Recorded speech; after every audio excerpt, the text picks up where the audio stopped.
सोनी बहुत मेहनती थी। उसने जंगल में नया बिजनेस चालू किया था।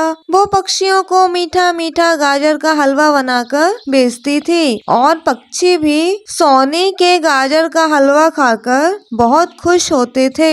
वाह सोनी, कितना मीठा और अच्छा गाजर का हलवा बनाती हो तुम। खाकर तो मजा ही आ गया। इस हलवे जैसा स्वाद तो और किसी चीज में है ही नहीं।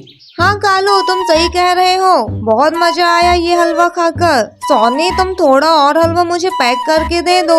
मैं घर जाकर भी यही खाऊंगी। हाँ हाँ पिंकी मौसी, मैं अभी हलवा पैक करके आपको देती हूँ। सोनी का गाजर का हलवा इतना अच्छा था कि पक्षी दिन में कई बार हलवा खाने सोनी के पास आते थे, जिससे सोनी के दिन भर में अच्छी खासी कमाई हो जाती थी। ऐसे ही एक दिन मोना और चट्टू सोनी के पास हलवा खाने आते हैं। सोनी, हमें भी गाजर का हलवा दे दो, लेकिन पैसे हम कल देंगे। कल?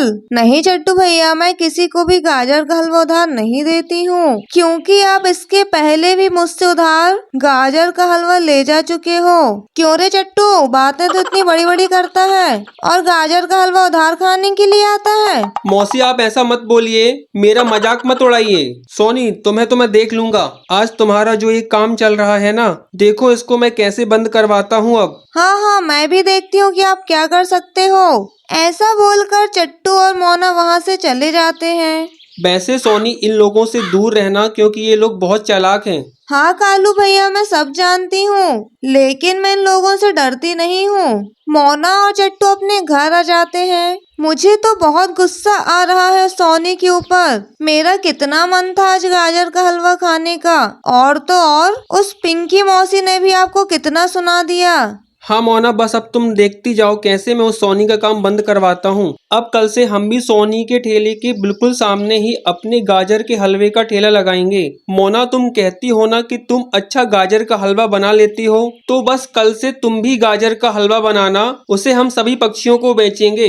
हाँ हाँ, मैं बिल्कुल बना दूंगी गाजर का हलवा। और आप देखना चट्टू जी, मैं इतना स्वादिष्ट हलवा बनाऊंगी कि सारे पक्षी सिर्फ हमारी दुकान का ही हलवा बार बार खाएंगे। अगले ही दिन मोना और चट्टू अपने गाजर के हलवे का ठेला सोनी के ठेले के ठीक सामने ही लगा लेते हैं। तभी भोलू चट्टू के पास आता है। अरे चट्टू, तुमने सोनी के ठेले के सामने ही गाजर के हलवे की दुकान खोल ली। अच्छा, तो मुझे एक प्लेट गाजर का हलवा तो टेस्ट कराओ। चट्टू भोलू को एक प्लेट गाजर का हलवा दे देता है। भोलू जैसे ही उस हलवे को खाता है तो चट्टू से बोलता है, अरे रे, ये मुझे क्या खिला दिया चट्टू तुमने। कितना बेकार स्वाद है इसका। और हाँ चट्टू, मैं तुम्हें इस बेस्वाद हलवे के 1 रुपए भी नहीं दूंगा। अरे रुको भोलू, मेरे गाजर के हलवे के पैसे तो दे जाओ। चट्टू जी, आप थोड़ा सा गाजर का हलवा खाकर तो देखिए और मुझे बताइए कि क्या कमी है इसमें। फिर चट्टू वो हलवा खाने लगता है। छी छी, भोलू ठीक ही कह रहा था कि कितना बेकार हलवा है। तुम तो कहती थी कि तुमसे गाजर का हलवा बनता है, फिर भी इतना बेस्वाद हलवा क्यों बनाया है तुमने। अरे मुझे माफ कर दीजिए चट्टू जी, पता नहीं ये हलवा इतना बेकार कैसे बन गया। तुम्हें पता है कि तुमने कितना बकवास हलवा बनाया है। अब देखना, वो भोलू जाकर सभी पंछियों को बता देगा और फिर कोई भी पंछी हमारा हलवा खाने नहीं आएगा। सोनी ये सब देखकर मन ही मन बहुत खुश हो रही थी।